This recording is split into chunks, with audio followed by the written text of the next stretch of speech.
아줌마 지금부터 제 엄마인 척하세요. 뒤에 누군가 따라오니까. 낯선 남자가 한주희의 어깨를 끌어안고는 귀에 대고 속삭였습니다. 입을 열려는 순간 그의 커다란 손이 그녀의 입을 틀어막았어요. 한주희는 공포에 질려 눈을 질끈 감았죠. 그때였습니다. 골목 끝에서 거친 목소리가 들려왔어요.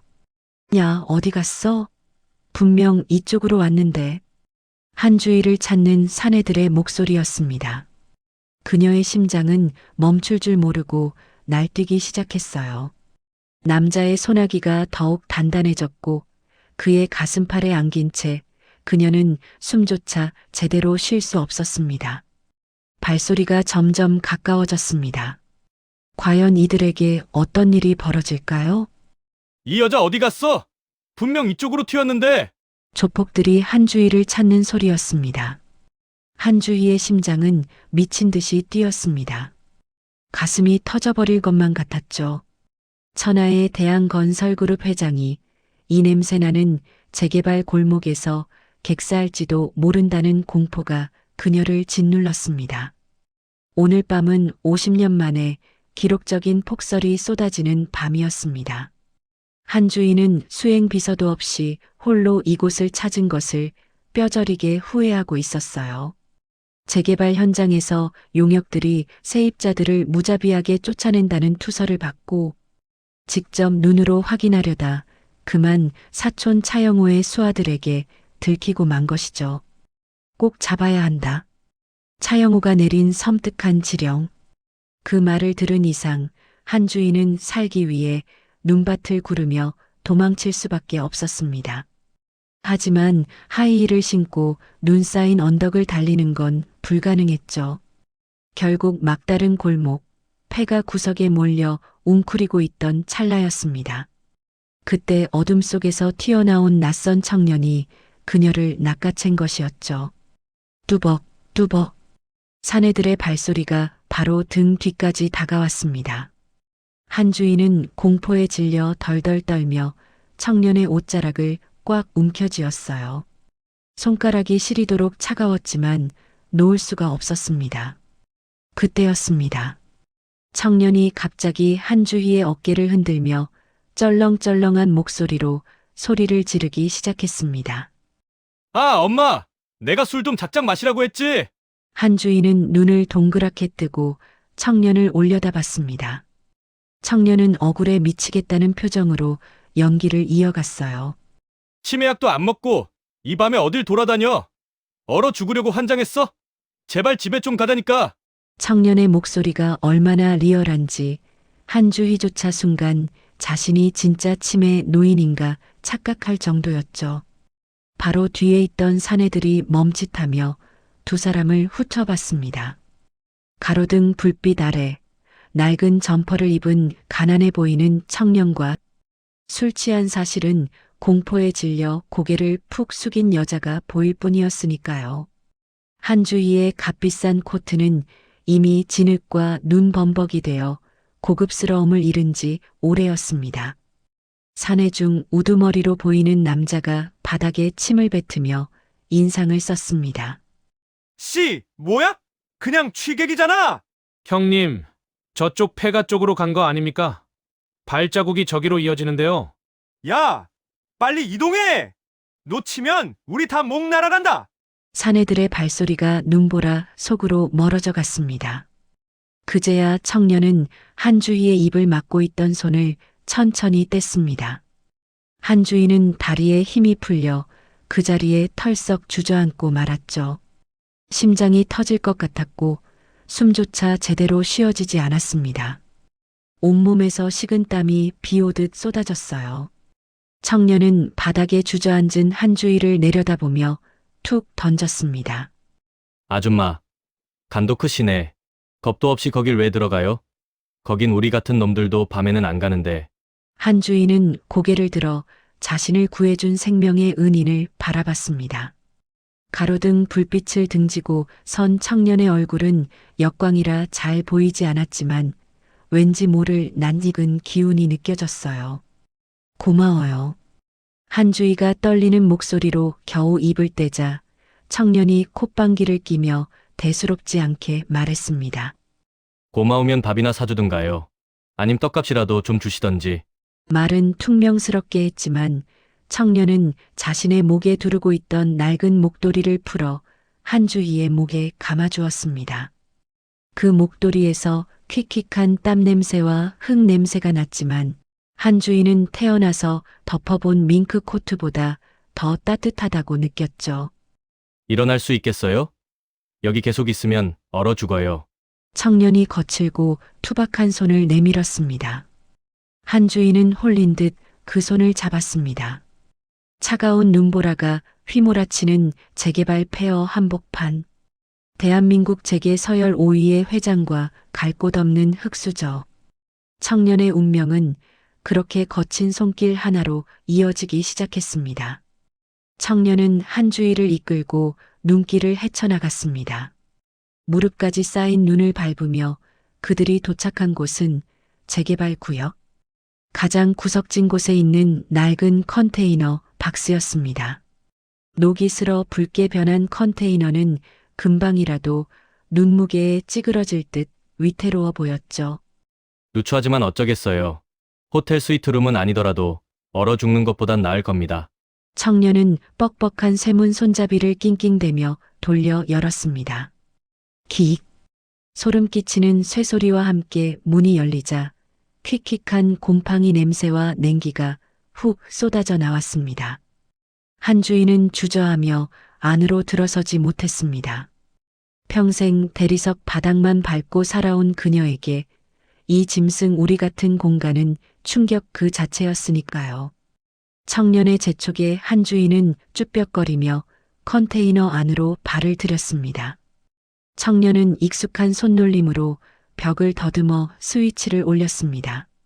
천장에 매달린 낡은 백열 전구가 껌뻑거리더니 이내 희미한 주황빛을 토해냈습니다. 어둠이 걷히고 좁은 컨테이너 내부가 드러났습니다. 한 사람이 겨우 누울 만한 매트리스와 찌그러진 석유난로, 그리고 벽에 걸린 낡은 작업복들. 그것이 이 청년이 가진 세상의 전부였습니다. 한주희는 참담한 심정으로 고개를 돌리다 젖은 외투를 털고 있는 청년 쪽을 바라보았습니다. 그리고 그 순간이었습니다. 휴, 진짜 춥네. 아줌마 괜찮아요? 청년이 젖은 머리카락을 쓸어넘기며 고개를 획 돌려 한주희를 정면으로 마주했습니다. 한주희의 심장이 쿵하고 내려앉았습니다. 그녀는 숨쉬는 법조차 잊어버린 사람처럼 입을 딱 벌린 채 굳어버렸죠. 전구의 주황빛을 받아 반짝이는 청년의 얼굴. 짙고 뚜렷한 눈썹, 고집스러워 보이는 오똑한 코, 그리고 웃을 때 눈꼬리가 살짝 휘어지는 그 눈매.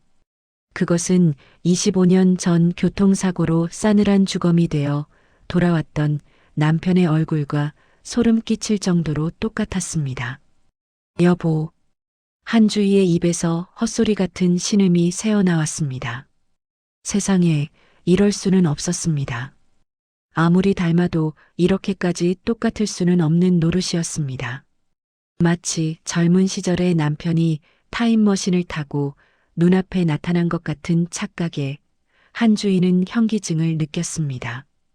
청년은 한주희가 자신을 뚫어지라 쳐다보자 쑥스러운 듯 코를 쓱 문지르며 씩 웃었습니다. 아줌마, 왜 그렇게 빤히 봐요? 제가 좀 잘생겼죠? 씻으면 더 괜찮은데. 그 넉살 좋은 말투, 쑥스러울 때 코를 문지르는 버릇까지. 한주희는 다리에 힘이 풀려 그만 바닥에 털썩 주저앉고 말았습니다. 아줌마, 왜 그래요? 어디 아파요?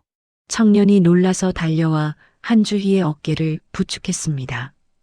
가까이 다가온 청년에게서 흙 냄새와 땀 냄새, 그리고 묘하게 그리운 살 냄새가 풍겼습니다. 한주희는 떨리는 손을 들어 청년의 뺨을 만져보고 싶었지만 참아야 했습니다. 그럴 수 없었죠. 아니에요. 그냥 현기증이 나서. 아까 너무 놀라서 기력이 다 빠졌나 봐. 잠깐만 기다려봐요. 청년은 한주희를 매트리스 위에 앉히고는 구석에 있는 석유난로에 불을 붙였습니다. 매키한 석유 냄새와 함께 붉은 온기가 돌기 시작했습니다. 청년은 난로 위에 양은 주전자를 올려놓고는 자신의 품속을 뒤적거리기 시작했습니다. 이거라도 좀 드세요. 원래 제가 저녁으로 먹으려고 아껴둔 건데 아줌마한테 양보할게요. 청년이 내민 것은 꼬깃꼬깃한 종이봉투였습니다. 그 안에는 차갑게 식어 눅눅해진 붕어빵 2개가 들어 있었죠. 천하의 대한건설그룹 회장이 길바닥에서 파는 그것도 다 식어버린 붕어빵을 받아들다니. 평소 같았으면 거들떠보지도 않았을 음식이었습니다. 하지만 한주인은 떨리는 두 손으로 그 붕어빵을 받아들었습니다. 먹어요. 식어서 맛은 좀 없어도 배는 찰 거예요. 부자들은 이런 거 안 먹나? 청년은 난로 옆에 손을 녹이며 툭 던지듯 말했습니다. 한주인은 붕어빵을 한 입 베어 물었습니다. 차가운 팥 앙금이 입안에 퍼졌지만 이상하게도 목구멍을 넘어가는 순간 뜨거운 덩어리가 되어 가슴을 쳤습니다. 맛있네요. 그렇죠. 저기 사거리 포장마차 할머니가 팥을 기가 막히게 산거든요. 한주인은 붕어빵을 씹으며 몰래 눈물을 훔쳤습니다. 죽은 남편을 닮은 이 가난한 청년이 자신의 전부인 저녁밥을 내어주었다는 사실이 한주일의 얼어붙은 심장에 균열을 일으키고 있었습니다. 여보, 당신이 보낸 거야? 나 혼자 너무 외로울까봐 당신 닮은 사람을 보내준 거야? 한주인은 청년을 물끄러미 바라보았습니다. 보면 볼수록 기가 막히게 닮았습니다. 혹시나 하는 말도 안 되는 상상이 머릿속을 스쳤지만 한주인은 고개를 저었습니다. 22년 전 3살배기 아들 도연을 잃어버렸을 때 남편은 이미 세상을 떠난 뒤였으니까요. 하지만 한주인은 알 수 없는 이끌림에 입을 열었습니다. 총각, 이름이 뭐예요? 청년은 난로 위에 주전자가 끓기 시작하자 컵에 따뜻한 물을 따르며 대답했습니다. 박하준이요. 편하게 하준이라고 부르세요. 박하준. 한주희의 손끝이 파르르 떨렸습니다. 도연이가 아니었습니다. 이름부터 달랐죠. 한주희는 가슴속에서 치밀어 오르는 실망감을 억눌렀습니다. 무슨 드라마도 아니고 잃어버린 아들이 이렇게 눈앞에 나타날 리가 없었습니다. 하준은 따뜻한 물이 담긴 컵을 한주희에게 건네며 씩 웃었습니다. 아줌마는 이름이 뭐예요? 보아하니 곱게 자란 사모님 같은데 자식들은 뭐하고 이런 험한 곳에 혼자 왔어요? 자식? 그 단어가 한주희의 가슴을 후볐습니다. 자식은 없어. 아주 오래전에 잃어버렸거든. 한주희의 쓸쓸한 대답에 하준의 표정이 잠시 굳어지더니 이내 씁쓸한 미소를 지었습니다. 그렇구나. 저랑 반대네요. 저는 부모님을 잃어버렸는데, 부모님을? 네. 뭐, 버려진 건지 잃어버린 건지는 모르겠지만, 아무튼 전 고아예요. 하준은 아무렇지 않은 척 어깨를 으쓱해 보였지만 그 눈빛 깊은 곳에 서린 외로움은 숨길 수 없었습니다. 한주인은 가슴이 찢어지는 듯한 아픔을 느꼈습니다. 이 청년도 누군가의 귀한 아들이었을 텐데 어쩌다 이런 곳에서 이런 험한 꼴을 하고 살아가고 있는 걸까요? 고아원에서 자랐어요? 한주희가 조심스럽게 물었습니다. 네. 서울 성북구에 있는 희망이 집이라는 곳이요. 거기서 중학교 때까지 있었죠. 하준은 난로 불을 조금 낮추며 덤덤하게 말을 이었습니다. 원장 선생님 말로는 제가 3살 때쯤 시장 골목에서 울고 있는 걸 경찰이 발견했대요. 몸에 화상 자국이 있었고 말도 제대로 못했다고, 부모가 누군지 집이 어딘지 아무것도 기억을 못했죠. 한주희의 심장이 다시 한번 쿵 하고 내려앉았습니다. 3살, 시장 골목, 화상 자국. 그것은 22년 전 도연이가 실종됐던 상황과 너무나 일치했습니다. 22년 전 그날 한주희는 남편의 장례식을 치르느라 정신이 없었습니다. 도연이를 친정 어머니에게 맡겼는데 어머니가 잠깐 한눈을 판 사이 아이가 사라졌죠. 남대문 시장 근처였습니다. 도연이는 2달 전 집에 불이 났을 때 왼쪽 다리에 화상을 입었었습니다. 크지 않은 화재였지만 어린아이는 겁에 질려 울다가 다친 것이죠. 한 주인은 떨리는 목소리로 물었습니다. 그 화상 자국이 어디에 있었대? 왼쪽 종아리요. 왜요? 왼쪽 종아리. 한 주인은 숨이 막혔습니다. 도연이의 화상도 정확히 왼쪽 종아리였습니다. 하지만 아직 확신할 수는 없었습니다. 세상에 화상 입은 아이가 한둘이겠습니까? 그저 우연의 일치일 수도 있었죠. 그때였습니다. 하준이 젖은 바지가 찝찝했는지 인상을 찌푸리며 자리에서 일어났습니다. 축축해. 아줌마, 저 바지 좀 말리게 걷을게요. 눈 돌리고 딴 데 보세요. 하준은 넉살 좋게 농담을 던지며 젖은 작업복 바지단을 걷어 올리기 시작했습니다. 한 주인은 짐짓 고개를 돌리는 척하다가 무심코 하준의 다리 쪽으로 시선을 돌렸습니다. 그리고 그 순간 한 주희의 눈이 하준의 왼쪽 종아리에 고정되었습니다. 난로 불빛 아래 드러난 하준의 종아리에는 손바닥만 한 크기의 울퉁불퉁한 흉터가 선명하게 새겨져 있었습니다. 한 주인은 그 흉터를 알고 있었습니다. 22년 전 3살배기 도연이의 다리에 있던 바로 그 모양. 불에 댄 자국이 마치 나뭇가지처럼 퍼져 있던 그 모양과 똑같았습니다. 한 주희의 손에서 물컵이 떨어져 나갔습니다. 콰당! 컵이 바닥에 떨어지며 물이 사방으로 튀었습니다. 아줌마, 괜찮아요? 하준이 급하게 다가와 한주희를 살폈지만 한주희는 입을 떼지 못했습니다. 그녀의 시선은 오직 하준의 왼쪽 종아리에만 박혀 있었습니다. 똑같았습니다.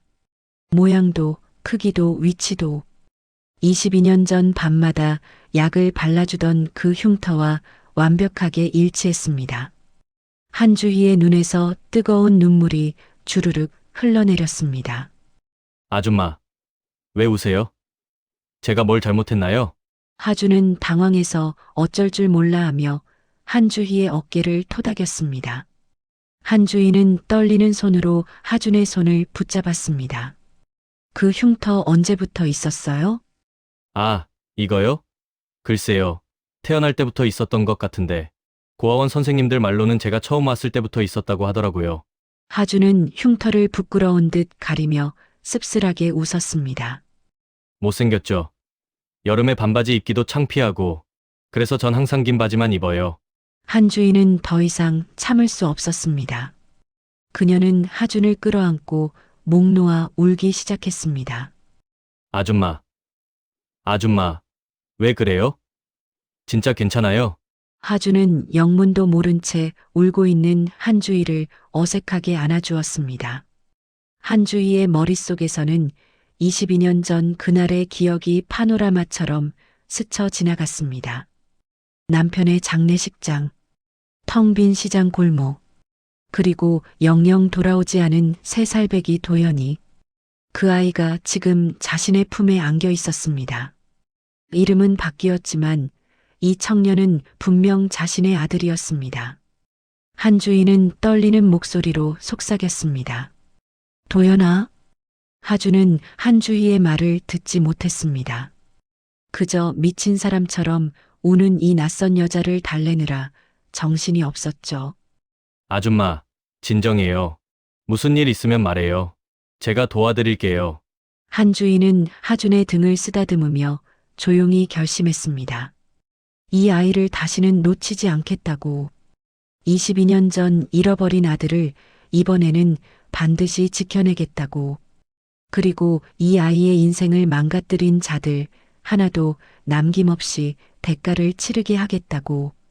한주희는 그날 밤 컨테이너를 떠나지 못했습니다. 하준이 자신의 매트리스를 내어주며 구석에서 잠을 청했지만 한주인은 한숨도 잘 수 없었죠. 난로 불빛 아래서 잠든 하준의 얼굴을 지켜보며 한주인은 22년 전 그날 밤을 떠올렸습니다. 남편 강진우가 교통사고로 세상을 떠난 날. 장례식장은 조문객들로 북적였지만 3살 배기 도연이는 엄마의 치마폭을 붙잡고 울기만 했었죠. 장례를 치르느라 정신이 없었던 한주인은 도연이를 친정어머니에게 맡겼습니다. 그리고 그것이 마지막이었죠. 남대문 시장 근처 떡집 앞에서 아이가 사라졌습니다. 친정어머니가 떡을 사려고 잠깐 한눈을 판 사이 도연이는 흔적도 없이 증발해버렸습니다. 한주인은 미친 사람처럼 시장을 뒤졌습니다. 경찰에 신고하고 전단지를 뿌리고 방송에도 나갔지만 소용없었죠. 남편을 잃고 아들마저 잃은 한주인은 그렇게 지옥 같은 나날을 보내야 했습니다. 하지만 지금 22년 만에 아들을 찾았습니다. 한주인은 떨리는 손으로 잠든 하준의 머리카락을 쓸어내렸습니다. 도연아, 엄마가 늦어서 미안해. 그녀의 눈에서 눈물이 주르륵 흘러내렸습니다. 새벽이 밝아오자 하준이 눈을 떴습니다. 아, 아줌마 아직도 안 주무셨어요? 부스스한 얼굴로 일어난 하준이 한주희를 걱정스럽게 바라봤습니다. 괜찮아. 그냥 잠이 안 와서. 한주희는 억지로 미소를 지었습니다. 하준은 난로에 다시 불을 지피고 양은 주전자에 물을 끓였습니다. 익숙한 손놀림이었죠. 아줌마, 이제 집에 가셔야죠. 가족들 걱정할 텐데. 가족은 없어. 나 혼자야. 그럼 아줌마도 저랑 비슷하네요. 저도 혼자거든요. 하준은 씁쓸하게 웃으며 컵라면 2개를 꺼냈습니다. 이거라도 먹고 가요. 제가 대접할 게 이것밖에 없네요. 한주인은 컵라면을 받아들며 조심스럽게 물었습니다. 하준 씨는 여기서 뭐 하며 사는 거예요? 재개발 현장에서 철거, 용역 일이요. 하루 벌어 하루 먹고 사는 거죠. 하준은 컵라면에 뜨거운 물을 부으며 담담하게 대답했습니다. 그의 손은 굳은 살투성이었습니다. 25 청년의 손이라고 믿기 힘들 정도로 거칠고 상처투성이었죠. 한주인은 그 손을 보며 눈시울이 뜨거워졌습니다. 전과자라 어디서도 안 받아주더라고요. 하준이 툭 던진 말에 한주희의 심장이 철렁 내려앉았습니다. 전과자? 중학교 때 일이에요. 고아원 동기 중에 김서연이라고 저랑 같이 자란 애가 있었거든요. 하준은 잠시 망설이다가 입을 열었습니다. 서연을 괴롭히는 아이들이 있었습니다. 하준은 참았습니다. 1번, 2번, 3번. 하지만 그날은 달랐습니다. 그놈들이 서연에게 손을 대려고 했거든요. 그때 제가 태권도를 했거든요. 전국대회 나가기 직전이었어요. 하준의 목소리가 낮아졌습니다. 주먹이 나갔습니다. 하준은 서연을 지키기 위해 그 아이들을 때렸죠. 하지만 운동선수의 손은 흉기로 간주됐습니다. 가중처벌이었습니다. 소년원 1년형. 나왔을 때 하준은 이미 전과자가 되어 있었고 꿈꾸던 운동 인생도 끝나 있었습니다. 한주인은 숨이 막혔습니다. 서연이는 그 뒤로 공부 열심히 해서 의대 갔어요. 지금은 수련이래요. 근데 전 아직도 여기서 이러고 있네요. 하준은 쓸쓸하게 웃었습니다. 그 가해자는? 서연이를 괴롭힌 놈은? 한주희의 목소리가 떨렸습니다. 오세진이요? 걔 아버지가 건설회사 사장이래요. 돈으로 다 덮었죠. 합의금 주고 전학 보내고 저만 감옥 갔어요. 오세진. 그리고 건설회사. 한주희의 머릿속에서 퍼즐이 맞춰지기 시작했습니다. 그 회사 이름이 뭐예요? 태흥건설이요. 태흥건설. 그것은 대한건설그룹의 하청업체 중 하나였습니다. 한주인은 주먹을 불끈 쥐었습니다. 손톱이 손바닥을 파고들었지만 아프지 않았습니다. 22년 동안 힘들게 살아온 아들의 인생을 망가뜨린 자들. 그것도 자신의 그룹과 연결된 자들이었다니. 한주인은 조용히 결심했습니다. 오세진, 너는 끝났다. 컵라면을 다 먹고 난 뒤 한주인은 일어섰습니다. 아줌마, 어디 가세요? 집에 가야지. 처리할 일이 있어서. 한주인은 코트를 걸치며 하준을 돌아봤습니다. 하준 씨, 전화번호 좀 줄래요? 전화번호요. 왜요? 은혜를 갚아야죠. 어젯밤에 날 살려줬잖아요. 하준은 쑥스러운 듯 웃으며 자신의 번호를 알려줬습니다. 한주인은 번호를 저장하며 말했습니다. 곧 연락할게요. 그때까지 몸 조심하고. 네. 아줌마도요. 한주희가 컨테이너 문을 열고 나가려는 순간 하준이 뒤에서 불렀습니다. 아, 아줌마. 이름이 뭐예요? 한주희는 잠시 망설이다가 대답했습니다. 한주희예요. 한주희? 뭔가 되게 고급진 이름이네. 재벌 같아요. 하준이 장난스럽게 웃었습니다. 한주희는 씁쓸하게 미소 지으며 컨테이너를 나섰습니다. 눈은 그쳤지만 거리는 여전히 하얗게 얼어붙어 있었습니다. 한주희는 휴대폰을 꺼내 비서실장에게 전화를 걸었습니다. 실장, 지금 당장 본사로 와. 긴급회에 소집해. 한주희의 목소리는 얼음처럼 차가웠습니다. 태흥건설 오태식, 그리고 그 아들 오세진. 이 두 놈에 대한 모든 정보를 수집해. 학교 다닐 때부터 지금까지 전부. 알겠습니다. 그런데 회장님, 혹시 무슨 일이라도 물어보지 마. 그냥 해. 한주인은 전화를 끊고 차가운 눈길을 걸었습니다. 대한건설그룹 본사 회장실. 비서실장 정민호가 서류 뭉치를 들고 들어왔습니다. 회장님, 자료 준비했습니다. 말해봐. 한주인은 창밖을 바라보며 차갑게 말했습니다. 정민호는 서류를 펼쳤습니다. 오세진, 현재 28세. 오태식 태흥건설 대표의 외아들입니다. 중학교 시절 폭행 사건으로 전학조치, 이후 미국 유학. 현재는 태흥건설 상무로 재직 중입니다. 폭행 사건 피해자는 박하준. 당시 중학교 3학년. 소년원 1년형을 받았고 출소 후 취업 실패를 반복하다 현재 재개발 현장 철거 용역으로 근무 중입니다. 한주희의 손이 떨렸습니다. 오태식 회사 상황은? 태흥건설은 저희 그룹 하청으로 연명하고 있습니다. 자체 경쟁력은 거의 없고 대한건설과의 계약이 끊기면 파산 수준입니다. 한주희는 천천히 고개를 돌려 정민호를 바라봤습니다. 태흥건설과의 모든 계약을 전면 재검토해. 하자, 보수, 안전 문제, 비리, 뭐든 찾아내. 그리고 한주희의 눈빛은 얼음처럼 차가웠습니다. 박하준이라는 사람. 그 사람 주변에 경호팀을 붙여 24시간 감시하되 절대 들키면 안 돼. 회장님, 그 박하준이라는 사람이 누구입니까? 정민호가 조심스럽게 물었습니다. 한주희는 대답하지 않았습니다. 다만 창밖에 눈 덮인 도시를 바라보며 조용히 중얼거렸습니다. 내 아들이야. 정민호는 그 말을 듣지 못했습니다.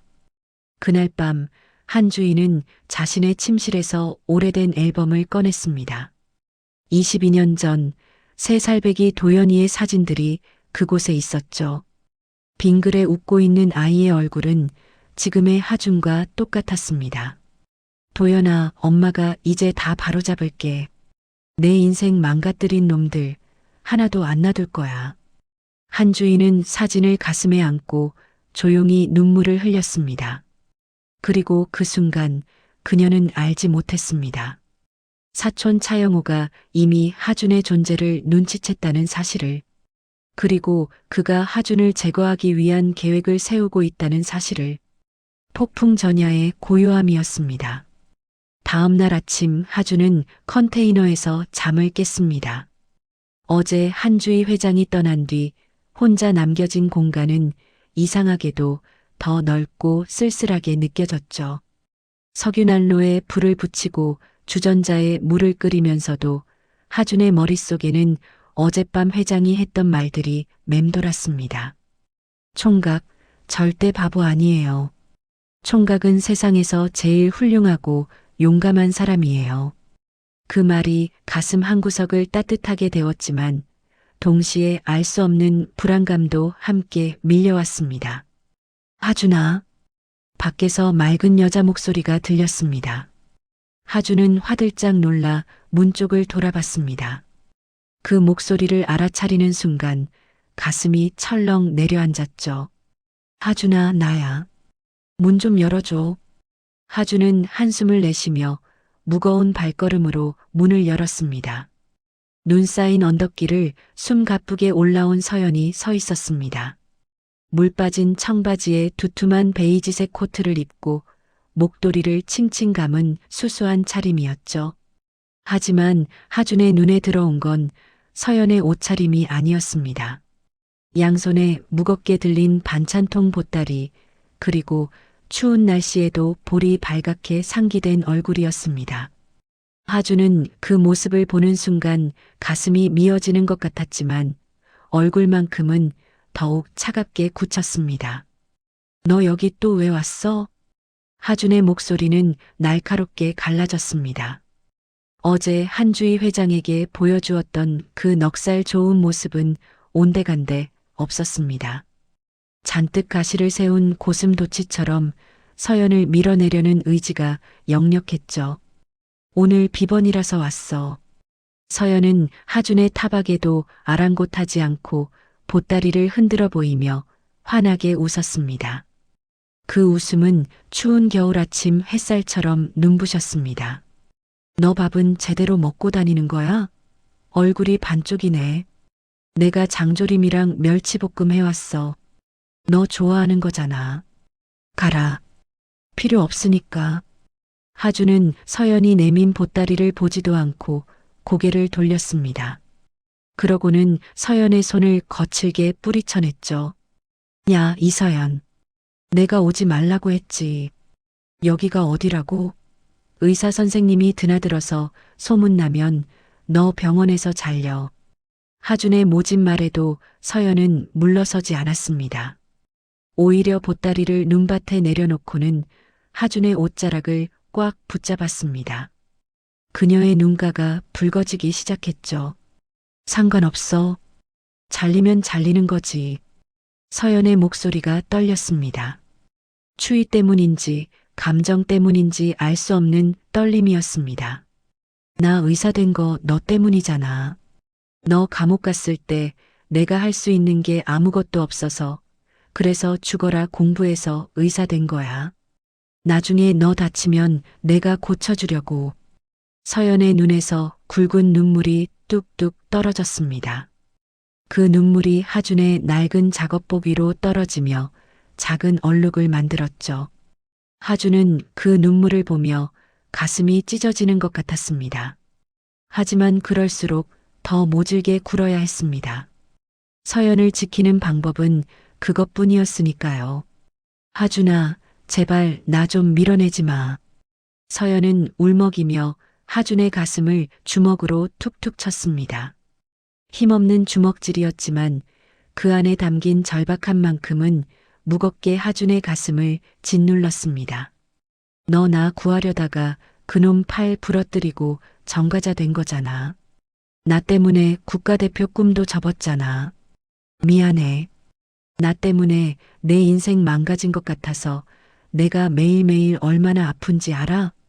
하준의 표정이 일그러졌습니다. 당장이라도 서연을 끌어안고 싶은 마음과 그래서는 안 된다는 이성이 치열하게 싸우고 있었죠.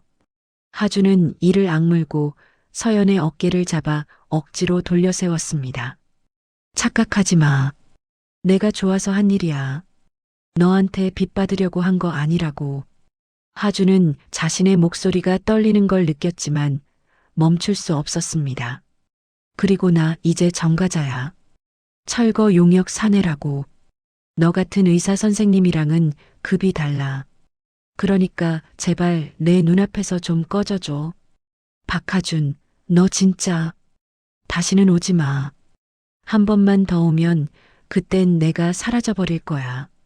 하준이 버럭 소리를 지르며 컨테이너 문을 쾅 닫으려는 신용을 했습니다. 서연은 입술을 깨물며 하염없이 눈물을 흘렸습니다. 그녀는 한참을 그 자리에 서 있다가 결국 반찬 보따리를 눈밭에 내려놓고 뒤돌아 뛰어갔습니다. 서연의 뒷모습은 금방이라도 쓰러질 듯 비틀거렸습니다. 멀어지는 서연을 바라보는 하준의 눈빛이 젖어들었습니다. 그는 서연이 완전히 보이지 않게 되자마자 털썩 주저앉아 거친 숨을 토해냈습니다. 바보 같은 계집애. 하준은 눈밭에 놓인 반찬통을 소중하게 끌어안고 고개를 푹 숙였습니다. 그의 어깨가 들썩이고 있었죠. 사랑하는 사람을 지키기 위해 밀어내야 하는 고통, 그 고통이 그를 짓누르고 있었습니다. 한참 후 하준은 반찬통을 들고 컨테이너 안으로 들어갔습니다. 뚜껑을 열자 정성스럽게 담긴 장조림과 멸치볶음이 보였습니다. 아직 따뜻한 온기가 남아 있었죠. 하준은 반찬통을 가슴에 안고 아무도 보지 않는 곳에서 목 놓아 울었습니다. 그 울음소리는 좁은 컨테이너 안에 메아리 쳤습니다. 같은 시각 신의 한 고급바, 차영우와 오태식이 은밀하게 만났습니다. 테이블 위에는 사진 한 장이 놓여 있었습니다. 재개발 현장 컨테이너 앞에서 찍힌 한주희와 하준의 모습이었죠. 차영우는 사진을 손가락으로 톡톡 두드리며 차가운 미소를 지었습니다. 이 남자 하나? 오태식은 사진을 집어들고 눈을 가늘게 떴습니다. 이거 박하준 아닙니까? 우리 현장에서 일하는 철거 용역. 맞아. 차영우는 위스키 잔을 들어 단숨에 비웠습니다. 그리고 목소리를 낮춰 말했죠. 그리고 내 아들 오세진이가 중학교 때 때려서 소년원 보낸 그놈이지. 근데 말이야. 차영우는 잠시 말을 끊고 오태식의 반응을 살폈습니다. 오태식의 얼굴이 굳어가는 게 보였죠. 한주희 회장이 이 남자를 만났어. 아주 은밀하게.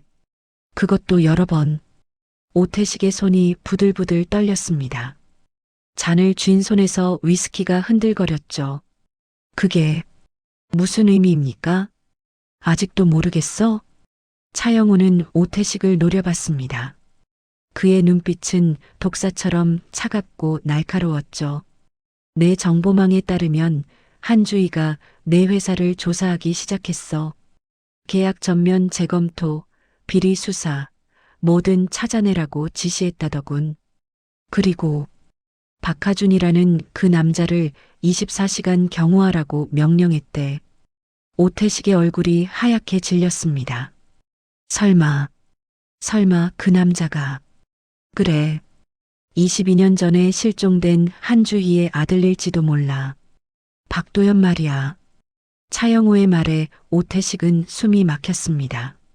자신의 아들이 때린 철거 용역놈이 대한건설그룹의 후계자라니.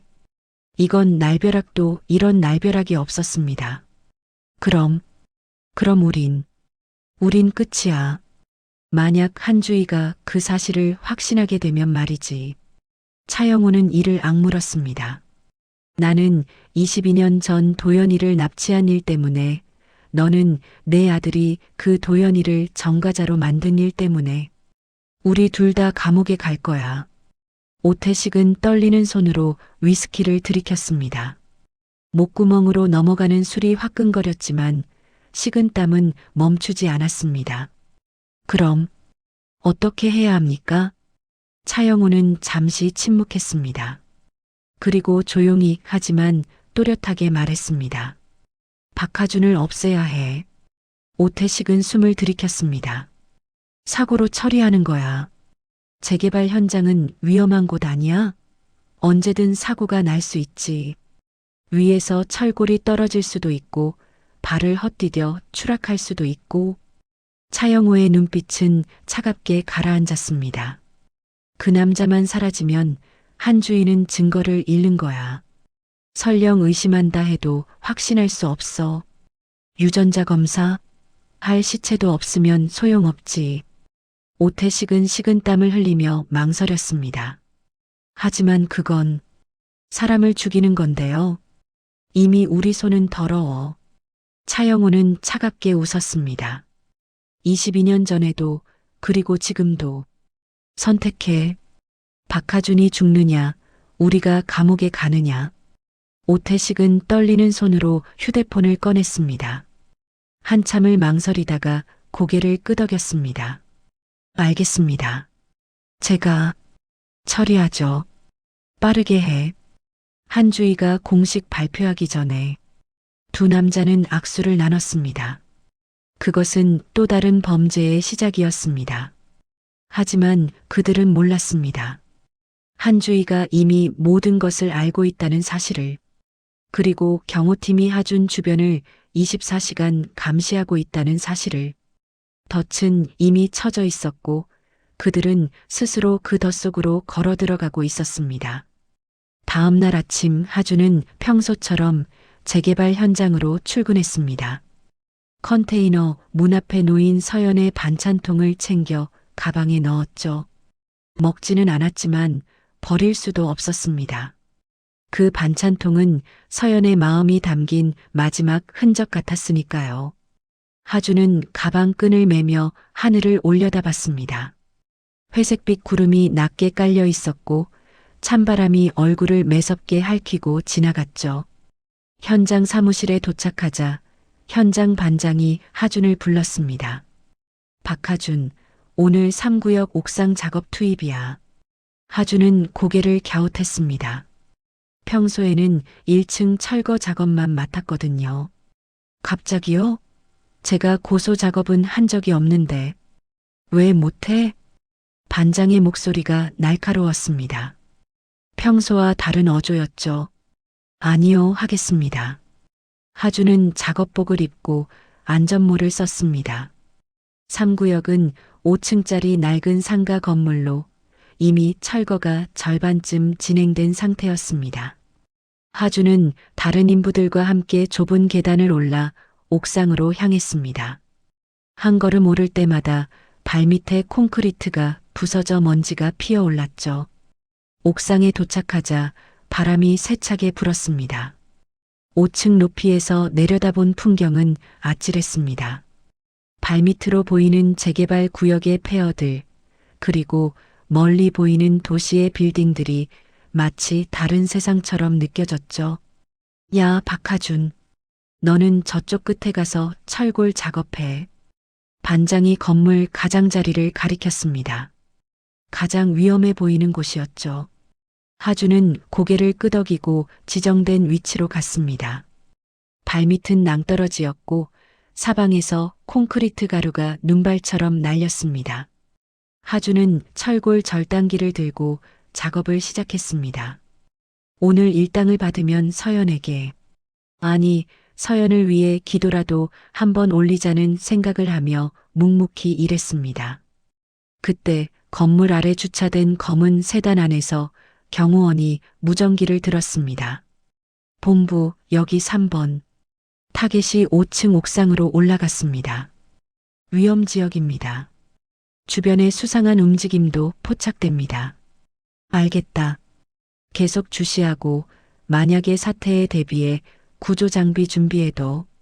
경호팀장의 긴박한 목소리가 무전기에서 흘러나왔습니다. 한주희는 본사 회장실에서 실시간 보고를 받고 있었습니다. 회장님, 박하준 씨가 5층 옥상 작업에 투입됐습니다. 비서실장 정민호의 목소리가 긴박했습니다. 한주희는 벌떡 일어났습니다. 5층 옥상이라고요? 왜 갑자기?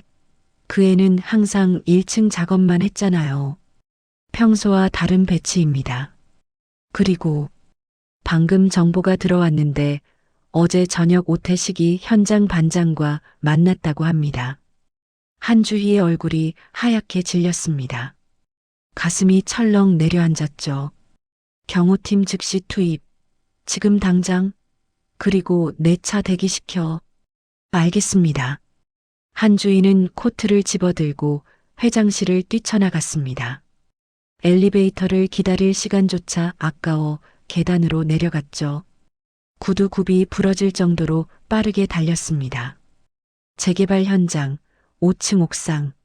하주는 철골을 자르기 시작했습니다. 쇠를 자르는 날카로운 소리가 귀를 찔렀죠. 그때였습니다. 쿵. 건물 아래에서 이상한 소리가 들렸습니다. 하주는 작업을 멈추고 고개를 들었습니다. 아래에서 굴착기가 움직이고 있었습니다. 평소에는 보지 못했던 큰 굴착기였죠. 굴착기는 건물 기둥 쪽으로 다가가더니 삼날을 높이 치켜들었습니다. 저건 왜 저기 있지? 하주는 이상한 느낌이 들었습니다. 다음 순간 굴착기가 철골 기둥을 향해 삼날을 휘둘렀습니다. 쾅! 엄청난 충격과 함께 건물이 흔들렸습니다. 하주는 균형을 잃고 비틀거렸죠. 야, 뭐 하는 거야? 하준이 소리쳤습니다. 하지만 굴착기는 멈추지 않았습니다. 다시 한번 더 강하게 기둥을 강타했습니다. 쾅! 콰르르릉! 건물 전체가 비명을 지르듯 흔들렸습니다. 철골이 비틀리는 소리, 콘크리트가 갈라지는 소리가 사방에서 터져나왔죠. 위험해. 모두 대피. 인부들이 비명을 지르며 계단으로 뛰어갔습니다. 하준도 달리려 했습니다. 하지만 바로 그 순간 발밑의 바닥이 거미줄처럼 갈라지며 무너지기 시작했습니다. 으악! 하준은 허공으로 추락했습니다. 5층 높이에서 떨어지는 순간 세상이 느리게 움직이는 것 같았습니다. 하준의 머릿속에 서연의 얼굴이 스쳤습니다. 눈물 흘리며 반찬통을 내밀던 그 얼굴, 그리고 어제 만났던 그 아줌마 한주희 회장의 얼굴도 스쳐 지나갔죠. 서연아, 미안해. 아줌마, 저 바보같이. 쾅! 하주는 2층 바닥에 떨어졌습니다. 등과 다리에 엄청난 충격이 왔죠. 하주는 비명도 지르지 못한 채 바닥에 쓰러졌습니다. 입에서 피가 흘러나왔습니다. 그 위로 철골과 콘크리트 덩어리들이 우박처럼 쏟아져 내렸습니다. 하주는 간신히 몸을 굴려 기둥 뒤로 피했습니다. 쿵, 쾅, 콰르릉. 천지가 무너지는 것 같았습니다. 먼지가 자욱하게 피어올랐습니다. 하주는 숨을 쉴 수가 없었습니다. 폐가 찢어지는 것 같았죠.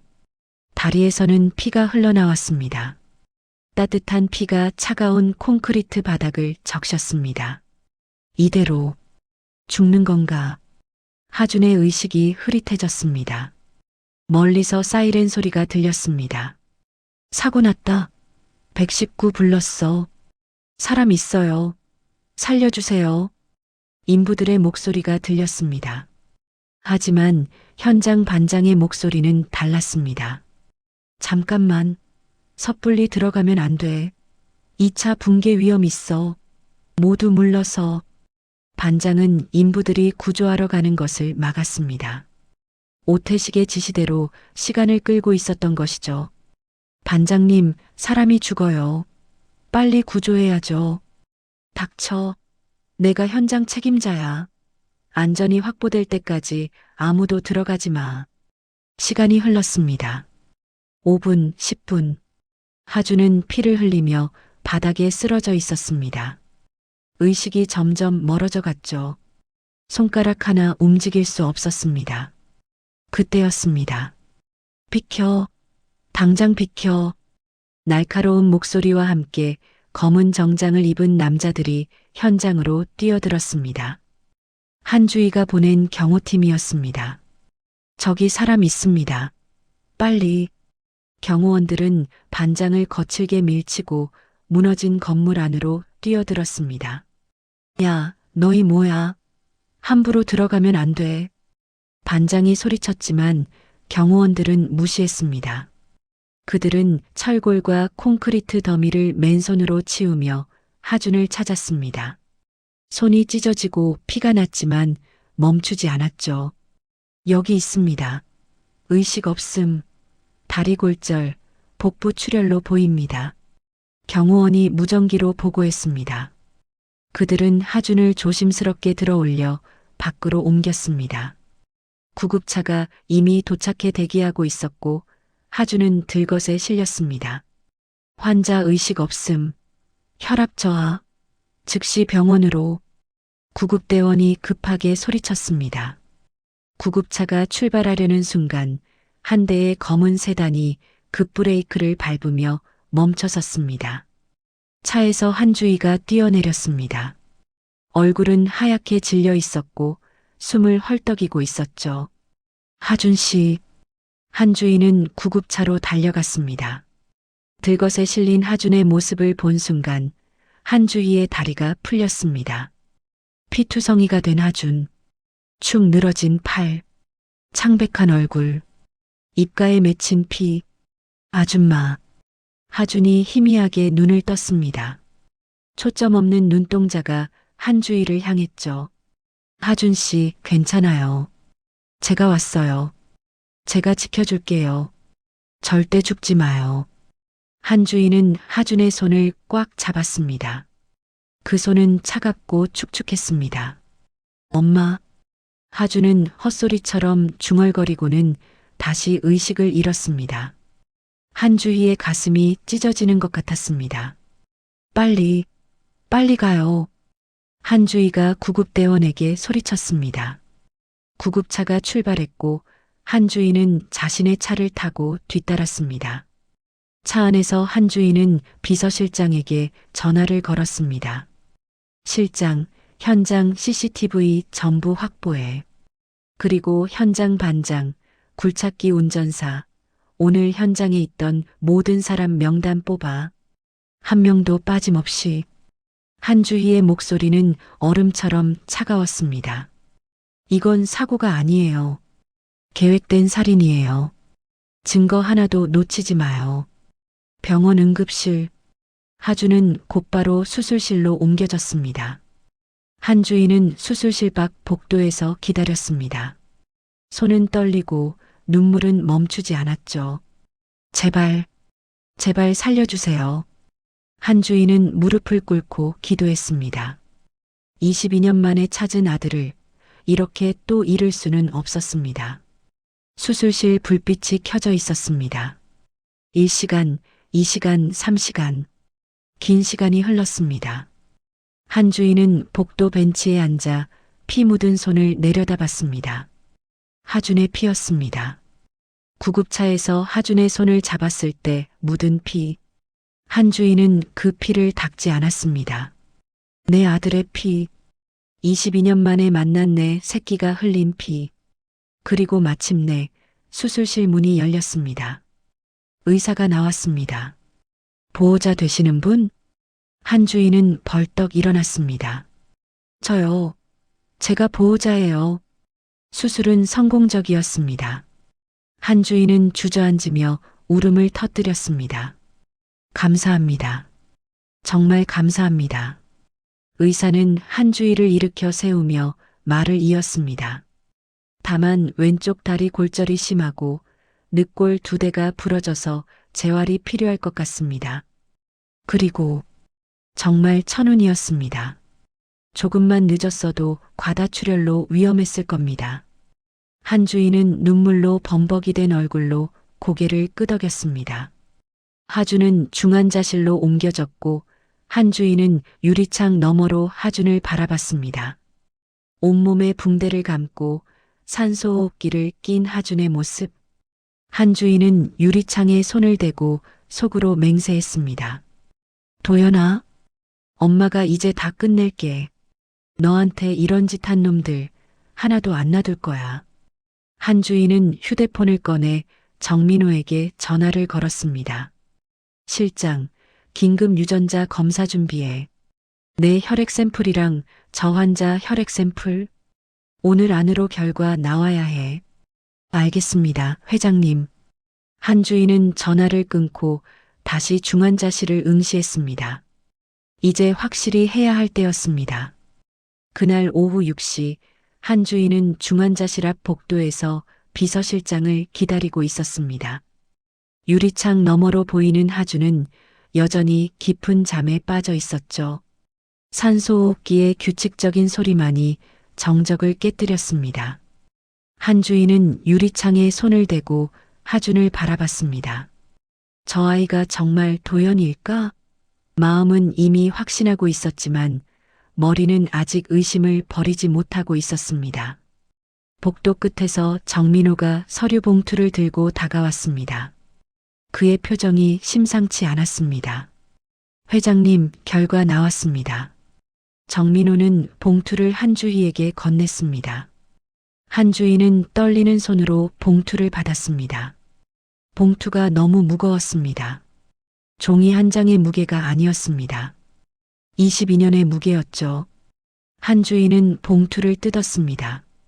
천천히 마치 시한폭탄을 해체하듯 조심스럽게 서류를 펼치는 순간 한주희의 눈에서 눈물이 주르륵 흘러내렸습니다. 친자관계 일치율 99.999%. 박하준은 박도연이었습니다. 22년 만에 찾은 아들. 남대문 시장에서 잃어버렸던 그 아이. 한주희는 서류를 가슴에 안고 그 자리에 무릎을 꿇었습니다. 도연아, 엄마가 늦어서 미안해. 정말 미안해. 한주희는 목 놓아 울었습니다. 22년 동안 참아왔던 슬픔과 그리움, 죄책감과 후회가 한꺼번에 쏟아져 나왔습니다. 정민호는 조용히 물러나 한주희를 혼자 두었습니다. 한참을 운 뒤 한주희는 눈물을 닦고 일어났습니다. 하지만 서류는 여전히 가슴에 꽉 안고 있었죠. 그녀는 중환자실 유리창에 손을 대고 하준을, 아니 도연을 바라봤습니다. 도연아, 엄마가 이제 다 바로잡을게. 너한테 이런 짓 한 놈들 하나도 안 놔둘 거야. 한주희의 눈빛은 차갑게 가라앉았습니다. 슬픔은 분노로 바뀌었고 분노는 복수심으로 결정화되었습니다. 그녀는 휴대폰을 꺼내 정민호에게 전화를 걸었습니다. 실장, 주주총회 준비 상황 보고해. 3일 후 월요일 오전 10시로 확정됐습니다. 전 이사진에게 소집 통보 완료했고 차영우 부회장도 참석 의사를 밝혔습니다. 차영우는 뭐라던가요? 긴급 안건이 무엇이냐고 물었습니다. 제가 말씀드리지 않았습니다. 잘했어. 그놈이 준비할 시간을 주면 안 돼. 그리고 오태식은 현장 반장과 굴착기 운전사를 미행 중입니다. 어제 저녁 다시 만났다는 정보가 있습니다. 한주희는 이를 악물었습니다. 증거 확보하는 즉시 경찰에 넘겨. 하지만 주주총회 전까지는 체포하지 말고 내가 직접 그놈들 얼굴에 증거를 들이밀 거야. 알겠습니다. 한주희는 전화를 끊고 다시 하준을 바라봤습니다. 산소호흡기를 낀 하준의 얼굴이 어린 시절 도연의 얼굴과 겹쳐 보였습니다.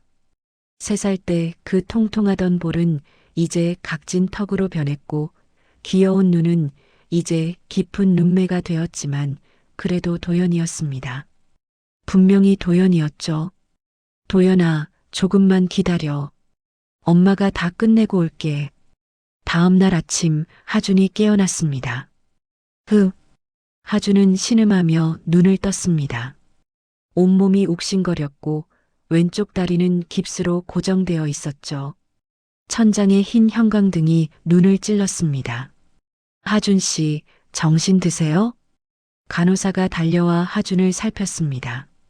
여기가 어디죠? 병원이에요. 사고 나셨어요. 건물이 무너져서. 하준은 천천히 기억을 떠올렸습니다. 5층 옥상, 굴착기, 무너지는 건물, 그리고 추락. 하준은 자신이 살아있다는 사실이 믿기지 않았습니다. 저 죽은 줄 알았는데 경호원분들이 구해주셨어요. 그리고 보호자분이 계속 기다리고 계세요. 보호자? 하준은 고개를 갸웃했습니다. 자신에게 보호자가 있을 리 없었거든요.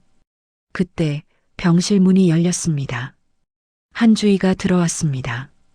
밤새 잠을 못 잔 듯 눈가가 붓고 얼굴이 창백했지만 하준을 보는 눈빛만큼은 뜨거웠습니다. 하준 씨, 정신 드셨어요? 한주희는 하준의 침대 옆으로 다가가 의자를 당겨 앉았습니다. 아줌마, 왜 여기 계세요? 제가 구조팀을 보냈어요. 그리고 여기까지 데려왔고요. 수술비도 제가 다 냈어요. 한주희는 하준의 손을 잡았습니다. 왜 저한테 이렇게까지 해주세요? 저 그냥 철거 용역인데. 하준은 이해할 수 없다는 표정을 지었습니다. 한주희는 떨리는 손으로 하준의 손을 더 꽉 잡았습니다. 그러고는 입을 열었습니다. 하준 씨, 아니. 도연아? 한주희의 목소리가 떨렸습니다. 도연이라고요? 그게 무슨...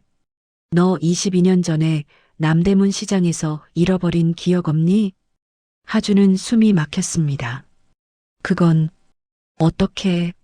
3살 때 시장 골목에서 울고 있던 거 기억나니? 경찰이 너를 발견해서 고아원에 보낸 거. 한주희의 눈에서 눈물이 흘러내렸습니다. 그리고 왼쪽 다리에 있는 흉터. 그건 2살 때 우리 집에 불이 났을 때 생긴 거야. 하준은 자신의 왼쪽 다리를 내려다봤습니다. 깁스 때문에 보이지 않았지만 그 아래 있는 흉터를 하준은 너무나 잘 알고 있었습니다. 어떻게 아세요? 왜냐하면 한주희는 하준의 손을 2 손으로 꽉 잡았습니다. 그 손에 힘이 가득 들어갔죠. 내가 내 엄마니까. 너는 박도연이야. 내 아들. 하준은 믿을 수 없다는 표정으로 한주희를 바라봤습니다. 무슨 말씀을? 유전자 검사 결과가 나왔어. 친자 일치율 99.999%. 너는 내 아들이야, 도연아. 한주희는 가방에서 서류를 꺼내 하준에게 보여줬습니다. 하준은 떨리는 손으로 서류를 받아들었습니다. 친자관계 일치율 99.999%. 검체어 한주희, 검체비 박하준. 결론 친자관계가 성립합니다. 서류를 읽는 하준의 눈에서 눈물이 뚝뚝 떨어졌습니다. 종이 위에 눈물 얼룩이 번졌죠. 이게 진짜예요? 진짜야. 너는 박하준이 아니라 박도연이야. 22년 전 내가 잃어버린 내 아들. 한주희는 하준을 끌어안았습니다. 하준은 한주희의 품에 안긴 채 울기 시작했습니다. 평생 부모 없이 살아온 고아. 손가락질 받으며 자란 정가자. 사랑하는 사람조차 밀어내야 했던 청년. 그 모든 외로움이 한꺼번에 터져나왔습니다. 엄마. 하준은 처음으로 그 단어를 입 밖에 냈습니다. 엄마. 한주희는 하준의 등을 토닥이며 함께 울었습니다. 22년 만에 재회였습니다. 2 사람은 한참을 껴안고 울었습니다. 간호사가 들어왔다가 조용히 나갔습니다. 한참 후 한주희는 하준에게서 천천히 떨어졌습니다. 눈물을 닦으며 말했죠. 도연아, 엄마가 할 말이 있어. 한주희의 표정이 굳어졌습니다. 어제 사고는 사고가 아니었어. 누군가 너를 죽이려고 한 거야. 뭐라고요? 차영호. 내 사촌이자 그룹 부회장이야. 그 사람이 22년 전 너를 납치한 배우야. 하준은 숨이 막혔습니다. 그리고 오태식? 태흥건설 사장. 그 사람 아들이 내 인생을 망가뜨린 오세진이고. 한주희는 하준의 손을 꽉 잡았습니다. 이 2 놈이 손잡고 너를 죽이려 한 거야. 내가 살아 돌아온 걸 알고 증거를 없애려고. 하준은 주먹을 불끈 쥐었습니다. 분노가 치밀어 올랐죠. 그럼 제 인생은... 그래. 내 인생을 망가뜨린 건 다 그놈들이야. 차영우가 너를 납치했고 오태식 아들이 너를 정가자로 만들었고 어제는 너를 죽이려고 했어. 한주희의 눈빛은 얼음처럼 차가웠습니다. 하지만 이제는 달라. 엄마가 다 끝낼 거야. 어떻게요? 3일 후 주주총회가 열려. 거기서 모든 증거를 공개하고 차영호를 끌어내릴 거야. 한주희는 하준을 바라봤습니다. 도연아, 엄마랑 같이 가줄 수 있겠니? 주주총회에. 내가 살아있다는 걸 그놈들 눈앞에서 보여줘야 해. 하준은 고개를 끄덕였습니다. 네, 엄마. 같이 갈게요. 하준이 엄마라고 부르는 순간 한주희의 눈에서 또다시 눈물이 흘러내렸습니다. 고마워, 도연아. 그날 밤 차영호는 자신의 서재에서 술을 마시고 있었습니다. 3일 후 주주총회. 한주희가 무슨 수를 쓸지 알 수 없었습니다. 하지만 차영호는 자신을 안심시켰습니다. 박하준은 죽었을 거야. 5층에서 떨어졌는데 살아남을 리 없어. 오태식이 확인했다고 했잖아. 그때 휴대폰이 울렸습니다. 오태식이었습니다. 차 부회장님, 큰일 났습니다. 무슨 일이야? 박하준이 살았습니다. 병원에 입원해 있대요. 그리고 한주희가 경호팀을 보내서 구조했답니다. 차영호는 술잔을 떨어뜨렸습니다. 콰당, 유리 파편이 사방으로 튀었습니다. 뭐라고? 어떡하죠? 주주총회에서 차영호는 전화를 끊어버렸습니다. 그는 창밖을 바라보며 이를 악물었습니다. 하지만 아직 끝난 게 아니었습니다. 차영호에게도 카드가 남아 있었습니다. 한주희, 내가 나를 끌어내리면 나도 가만히 있지 않을 거야. 차영호는 서랍에서 오래된 서류를 꺼냈습니다. 22년 전 사건의 또 다른 진실이 담긴 서류. 하지만 그것이 자신을 구할 수 있을지는 알 수 없었습니다. 3일 후 모든 것이 결판날 것이었습니다. 주주총회 당일 아침 대한건설그룹 본사 20층 대회의실. 회의실은 긴장감으로 가득 차 있었습니다. 이사진과 주요 주주들이 하나둘 자리에 앉았고 복도에서는 기자들이 대기하고 있었죠. 긴급 소집된 주주총회라는 소문이 돌면서 언론의 관심이 집중된 상황이었습니다. 차영호는 부회장석에 앉아 회의실을 둘러봤습니다. 한주희의 자리는 비어 있었습니다. 설마 도망친 건가? 차영호는 씁쓸하게 웃었습니다. 지난 사흘 동안 잠을 제대로 못 잤습니다. 박하준이 살아있다는 소식을 들은 후 불안감이 계속 커져갔죠. 하지만 차영호에게도 준비가 있었습니다. 22년 전 사건의 또 다른 진실. 만약 한주희가 자신을 공격하면 그것을 폭로할 생각이었습니다. 오전 10시 정각. 회의실 문이 열리고 정민호 비서실장이 들어왔습니다. 주주총회를 시작하겠습니다. 정민호는 단상 위로 올라갔습니다. 회장님께서 잠시 후 도착하실 예정입니다. 그 전에 긴급 안건에 대한 자료를 배포하겠습니다. 비서들이 회의실을 돌며 서류 뭉치를 나눠줬습니다. 차영호는 서류를 받아들고 펼쳤습니다. 그 순간 차영호의 얼굴이 하얗게 질렸습니다. 태흥건설 안전사고 조작 증거자료. 차영호 부회장 비리 의혹 조사 결과. 22년 전 박도연 실종 사건 재조사 보고서. 이게 뭐야? 차영호는 서류를 떨리는 손으로 넘겼습니다. CCTV 영상 캡처 사진들이 나왔습니다. 굴착기가 의도적으로 기둥을 강타하는 장면, 현장 반장이 구조를 막는 장면, 그리고 차영호와 오태식이 바에서 만나는 장면까지 모든 증거가 담겨 있었습니다. 회의실이 웅성거리기 시작했습니다. 이게 사실입니까? 차 부회장이 살인을 시도했다고요? 22년 전 실종 사건과도 연관이 있다니. 차영호는 일어서려 했습니다. 하지만 그때 회의실 뒷문이 활짝 열렸습니다. 한주희가 들어섰습니다.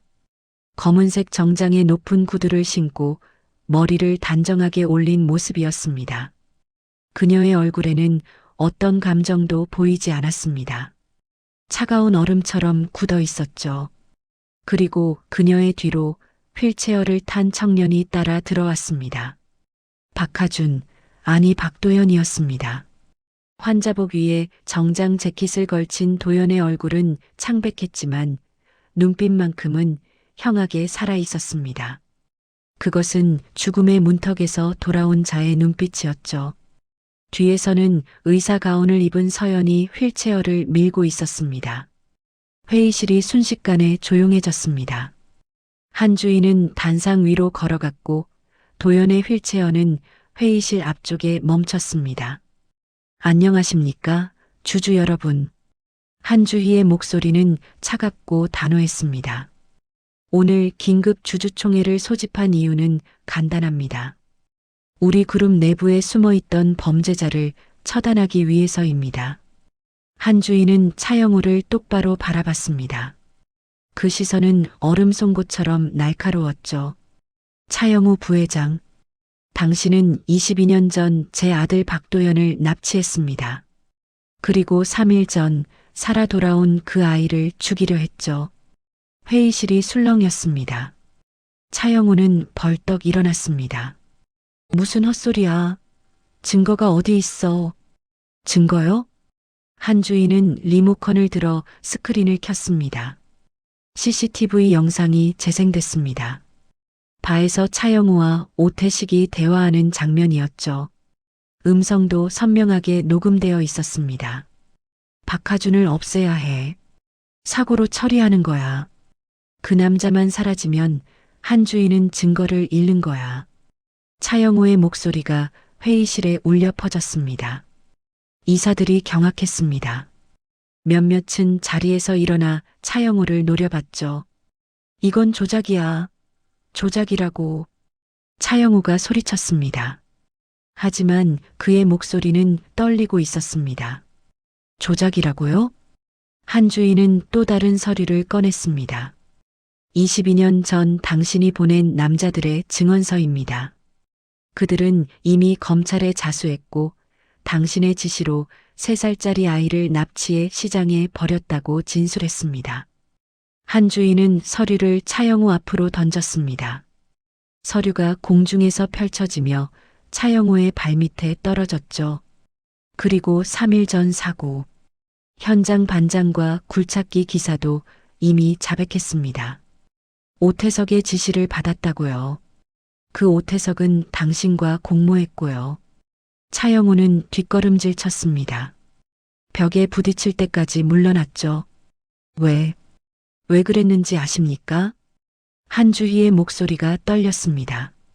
분노 때문인지 슬픔 때문인지 알 수 없는 떨림이었습니다. 당신은 제가 회사 경영에 복귀하지 못하도록 제 아들을 빼앗았습니다. 권력을 독차지하기 위해서요. 그리고 22년 후 그 아이가 살아 돌아오자 또다시 죽이려 했죠. 당신의 범죄가 드러날까봐. 한주인은 도연을 가리켰습니다. 저 청년이 바로 박도연입니다. 제 아들. 유전자 검사 결과도 여기 있습니다. 한주인은 유전자 검사 결과서를 스크린에 띄웠습니다. 친자관계 일치율 99.999%. 회의실이 웅성거렸습니다. 카메라 플래시가 터지기 시작했습니다. 도연은 휠체어에서 천천히 일어났습니다. 왼쪽 다리에 깁스를 하고 목발을 짚었지만 그의 눈빛은 흔들리지 않았습니다. 저는 박하준이라는 이름으로 22년을 살았습니다. 도연의 목소리가 회의실에 울려 퍼졌습니다. 낮고 단호한 목소리였죠. 고아원에서 자랐고 손가락질 받으며 컸습니다. 사람을 지키려다 전과자가 됐고 꿈도 미래도 잃었습니다. 도연은 차영우를 똑바로 바라봤습니다. 하지만 이제 알았습니다. 제 인생을 망가뜨린 건 제 잘못이 아니었습니다. 바로 당신들이었죠. 차영우, 오태석, 오세진. 당신들이 제 인생을 빼앗았습니다. 차영우는 입술을 떨며 뒷걸음질 쳤습니다. 하지만 더 이상 물러날 곳이 없었습니다. 한주희, 너도 깨끗하지 않아. 22년 전 그날 너도. 입 닥쳐. 한주희가 차갑게 말했습니다. 더 이상 변명하지 마세요. 경찰이 이미 대기 중입니다. 당신은 지금부터 살인 미수, 유괴, 업무상 배임 혐의로 체포될 것입니다. 회의실 문이 열리고 경찰들이 들어왔습니다. 차영호 씨, 체포하겠습니다. 형사가 수갑을 꺼냈습니다. 차영호는 무릎이 꺾이며 바닥에 주저앉았습니다. 안 돼. 안 돼. 경찰은 차영호에게 수갑을 채우고 그를 일으켜 세웠습니다. 차가운 금속이 손목을 조였습니다. 한주희, 너도 끝이야. 너도. 차영호가 소리치려 했지만 경찰이 그를 끌고 나갔습니다. 회의실 문이 닫히고 정적이 흘렀습니다. 한주희는 단상에 서서 주주들을 바라봤습니다. 주주 여러분, 저는 오늘부로 대한건설그룹을 정상화하겠습니다.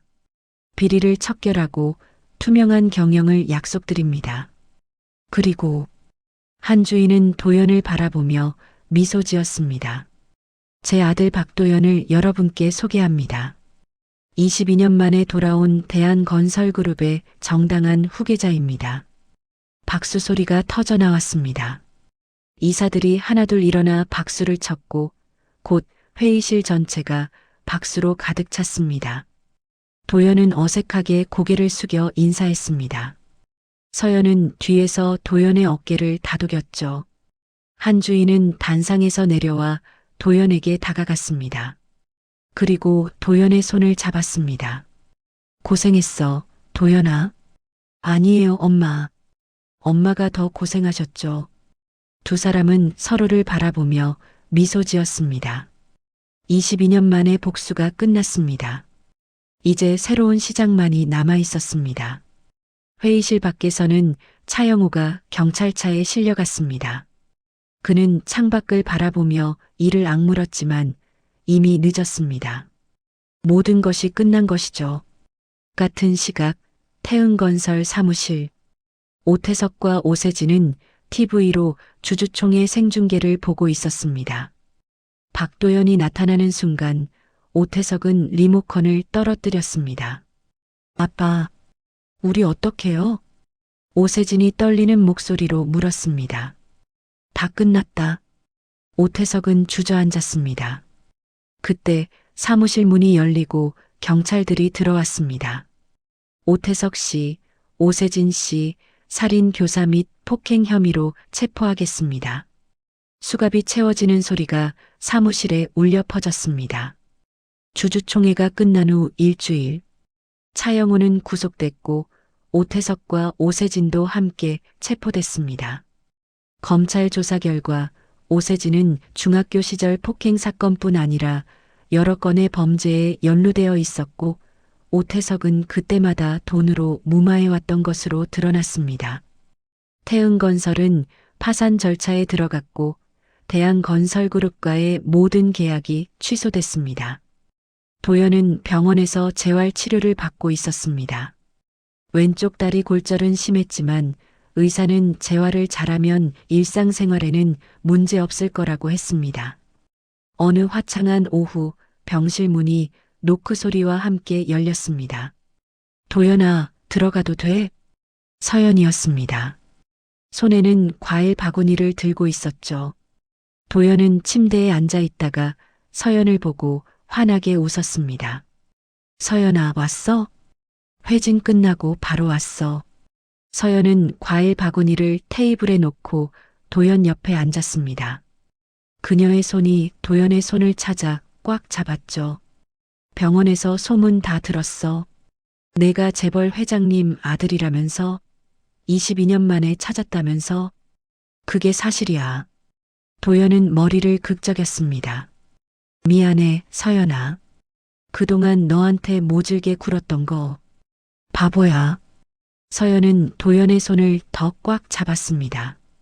그 손에는 따뜻한 온기가 가득했죠. 너 나 때문에 그랬던 거 다 알아.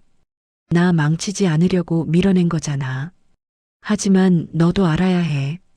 나는 내가 정가자든 철거 용역이든 재벌 아들이든 상관없어. 너는 그냥 너야. 내가 사랑하는 강하준, 아니 박도연. 서연의 눈에서 눈물이 흘러내렸습니다. 도연은 서연을 끌어안았습니다. 고마워, 서연아. 정말 고마워. 그리고 미안해. 이제 괜찮은 거지? 이제 우리 함께 있어도 되는 거지? 응, 이제 괜찮아. 두 사람은 한참을 껴안고 있었습니다. 그때 병실 문이 다시 열렸습니다. 한주희가 들어왔습니다. 손에는 도시락 가방을 들고 있었죠. 어머, 손님이 계셨네요. 한주희는 미소를 지으며 서연을 바라봤습니다. 안녕하세요, 회장님. 서연은 황급히 일어나 인사했습니다. 아, 서연 양. 편하게 있어요. 그리고 이제 회장님 말고 어머니라고 불러요. 한주희는 서연의 손을 따뜻하게 잡았습니다. 도연이를 지켜주셔서 고마워요. 제가 못해준 걸 서연 양이 해주셨네요. 아니에요, 어머니. 제가 오히려. 아니에요. 정말 고마워요. 한주희는 진심으로 말했습니다. 그리고 도시락 가방을 열었습니다. 오늘은 내가 직접 미역국 끓여왔어. 도연이 좋아하는 거. 한주희는 도시락을 꺼내 상을 차렸습니다. 김이 모락모락 나는 미역국, 정성스럽게 구운 생선, 그리고 각종 반찬들. 세 사람은 작은 병실 탁자에 둘러앉았습니다. 도연아, 많이 먹어. 그동안 못 먹인 거 다 해줄 거야. 한주희는 생선살을 발라 도연의 밥 위에 올려주었습니다. 도연은 밥그릇을 들고 숟가락을 들었지만 쉽게 입으로 가져가지 못했습니다. 목이 메었습니다. 왜? 맛이 없어? 한주희가 걱정스럽게 물었습니다. 아니요. 너무 좋아서요. 도연의 눈에서 눈물이 흘러내렸습니다. 그냥 이 말이 하고 싶었어요. 잘 먹겠습니다. 엄마. 한주희의 눈에서도 눈물이 흘러내렸습니다. 22년을 기다려온 말. 꿈속에서조차 듣고 싶었던 그 목소리. 그래, 내 아들. 어서 먹자. 한주희는 도연을 끌어안았습니다. 서연도 그 곁에서 함께 눈물을 훔쳤습니다. 세 사람은 그렇게 한참을 안고 있었습니다. 창밖에는 따뜻한 봄 햇살이 쏟아지고 있었습니다. 한 달 후 도연은 퇴원했습니다. 한주희의 집은 서울 한남동 언덕 위에 있는 저택이었습니다. 도연은 차에서 내려 저택을 올려다봤습니다.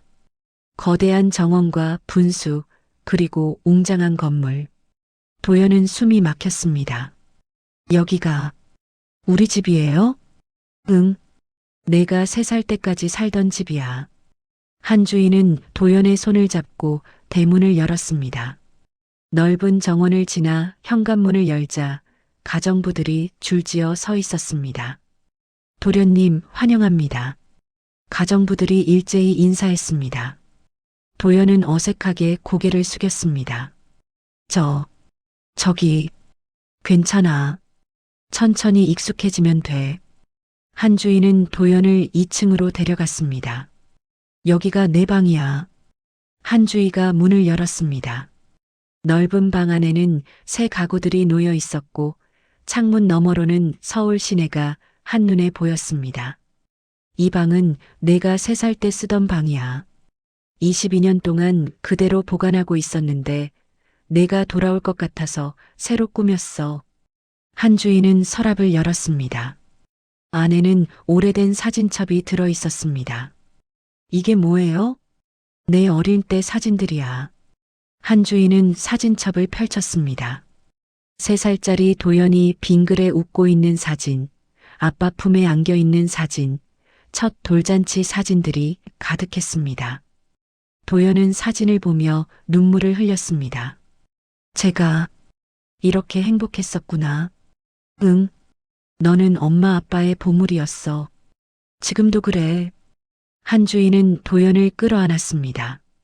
이제 다시 행복하자.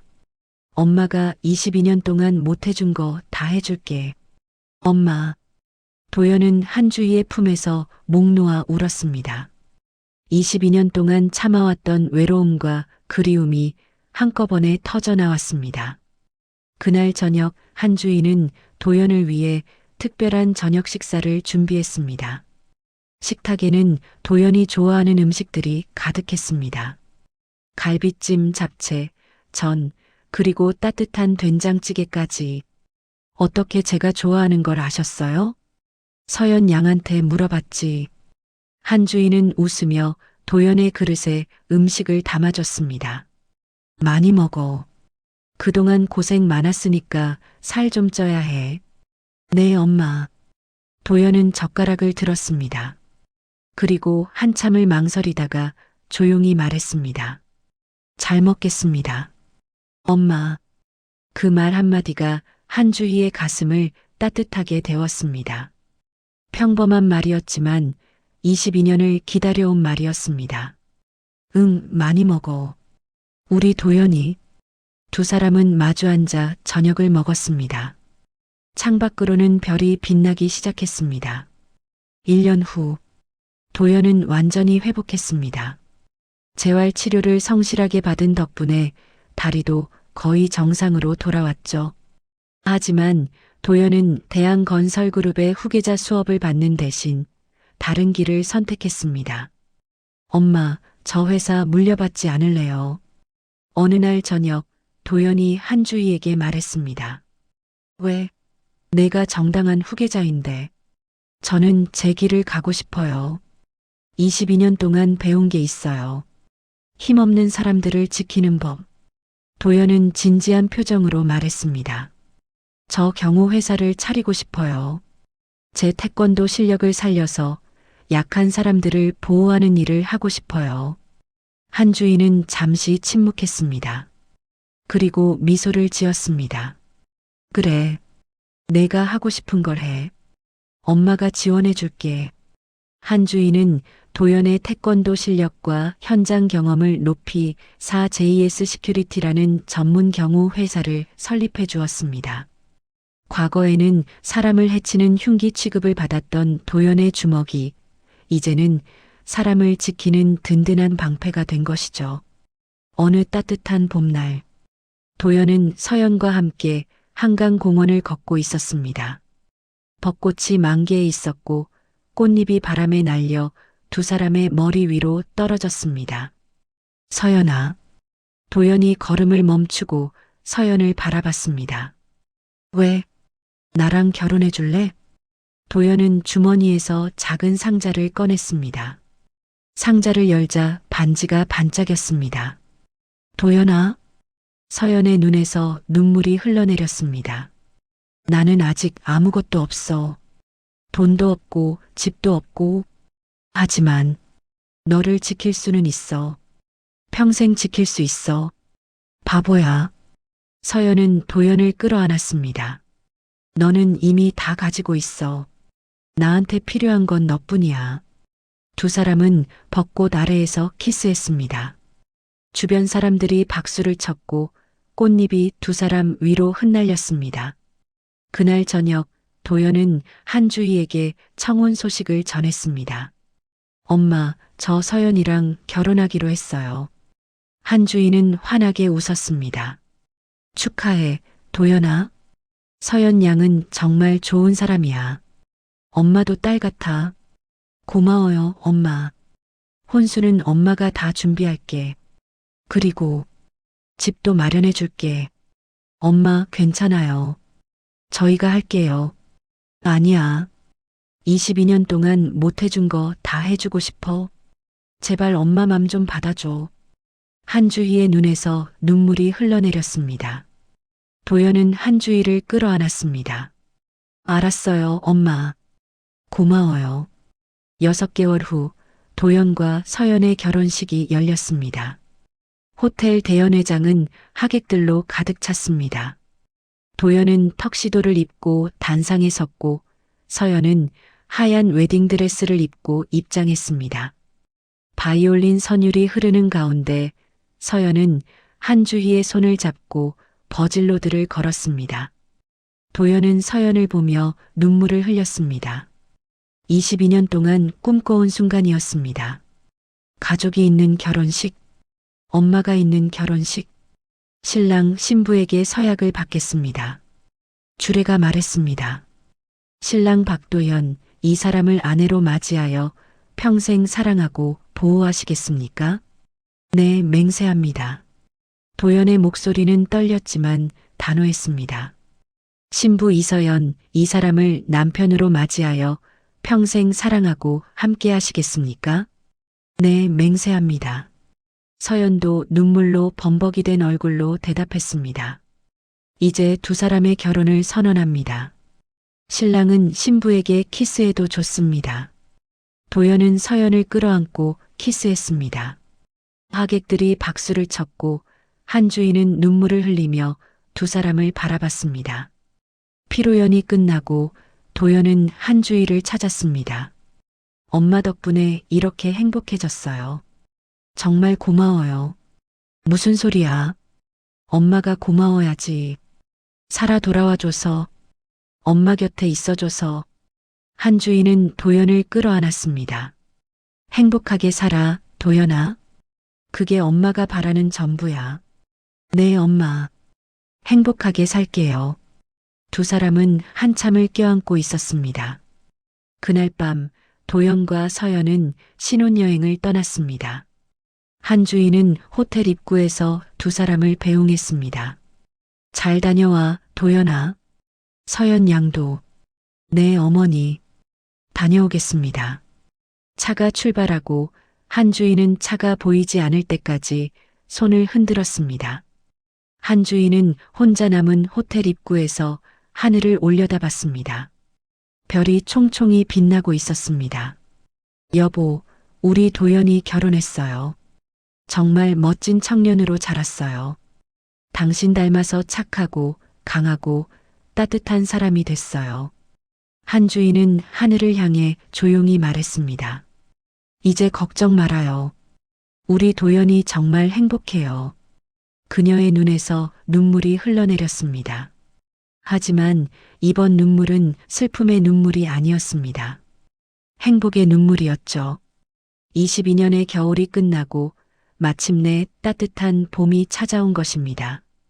여러분, 오늘 이야기는 여기서 마치겠습니다. 22년 전 차가운 눈밭에서 시작된 이야기가 결국 따뜻한 봄날의 결혼식으로 끝이 났습니다.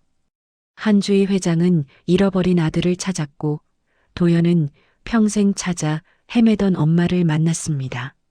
그리고 서연은 자신이 목숨보다 소중히 여기던 사람과 함께 평생을 약속했죠.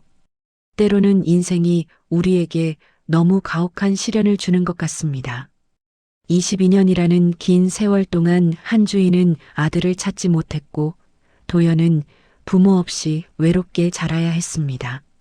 하지만 끝까지 포기하지 않은 사랑은 결국 기적을 만들어냈습니다. 악은 반드시 벌을 받고 선은 결국 보상을 받는다는 것. 이것이 오늘 이야기가 우리에게 전하는 메시지가 아닐까요? 여러분도 지금 힘든 시간을 보내고 계신가요? 포기하지 마세요. 한주희처럼, 도연이처럼, 서연이처럼 끝까지 희망의 끈을 놓지 않는다면 언젠가는 여러분에게도 따뜻한 봄날이 찾아올 것입니다. 오늘도 이 채널을 찾아주신 모든 분들께 감사드립니다. 구독과 좋아요, 알림 설정은 저에게 큰 힘이 됩니다. 다음 이야기에서 또 만나요. 여러분, 오늘도 행복하세요.